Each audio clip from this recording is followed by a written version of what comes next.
Assalamu alaikum. Today we will discuss conceptual question number 6 and 7 of chapter 14.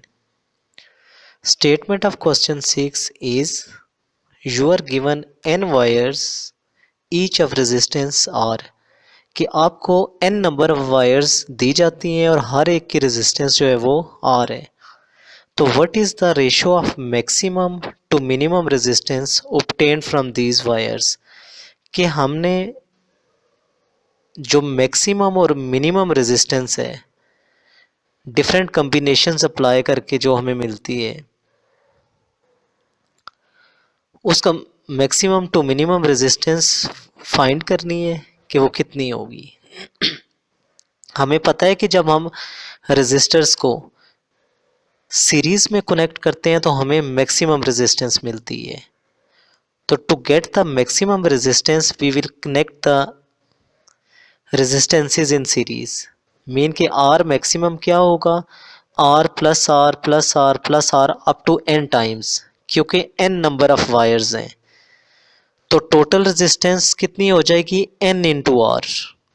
Mean कि R is the resistance of one wire and N is the number of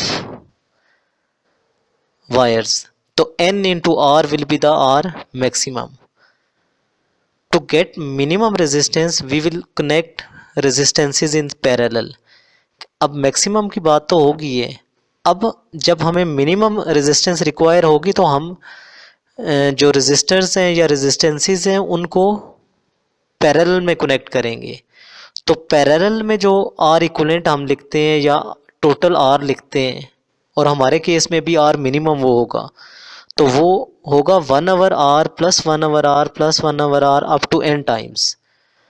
क्योंकि हमें पता है कि जब हम resistors को सीरीज में कनेक्ट करते हैं तो हमें मैक्सिमम रेजिस्टेंस मिलती है और जो पैरेलल कनेक्ट करते हैं तो मिनिमम रेजिस्टेंस मिलती है.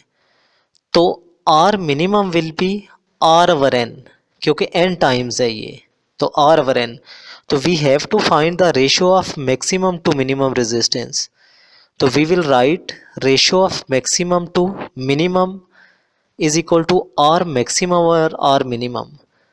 तो R maximum is N into R and R minimum is R over N. तो यहाँ पे आर जो है वो आर के साथ कैंसल आउट हो जाएगा. जो डिनोमिनेटर में एन है वो ऊपर जाके एन से मल्टीप्लाई होगा और एन स्क्वायर आ जाएगा. मीन के ratio of maximum to minimum resistance is n square. Next question is question number 7.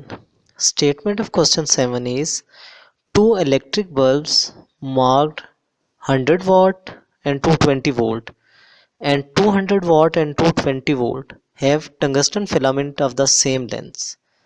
Which bulb will have thicker filament? कि हमें दो बल्ब दिए जाते हैं, एक पे पावर जो है 100 वाट लिखी होती है और उसका पोटेंशियल 220 वोल्ट, और दूसरे की पावर 200 वाट और 220 वोल्ट पोटेंशियल होता है, और दोनों के फिलामेंट टंगस्टन के होते हैं और सेम लेंथ होती है उनकी.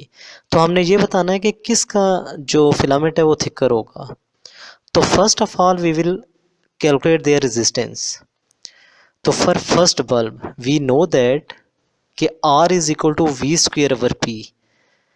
For this case R1 will be V square over P1.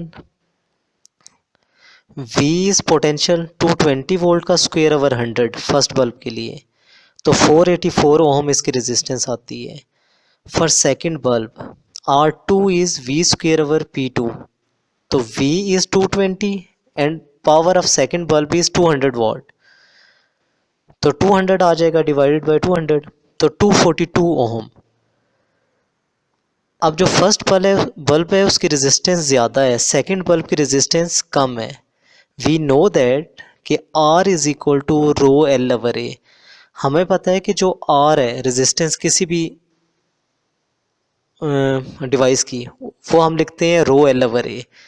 अब रो इज़ फॉर मटेरियल, तो मटेरियल दोनों का सेम है, मीन के टंगस्टन फिलामेंट्स हैं, तो ये कांस्टेंट हो गया. लेंथ दोनों की सेम है, क्वेश्चन में गिवन है.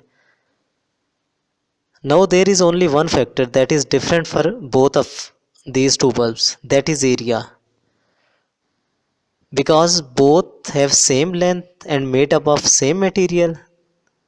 तो that's why R is inversely proportional to A, कि जो R है वो A के inversely proportional है.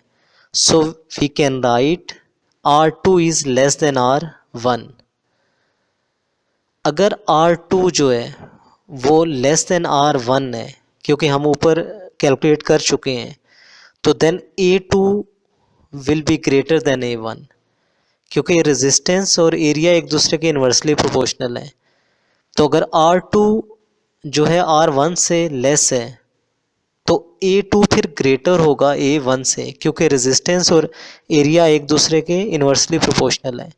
सो वी कैन राइट और वी से कि second bulb has more thicker filament, कि जो सेकंड बल्ब है उसका जो फिलामेंट होगा वो थिकर होगा फर्स्ट बल्ब से.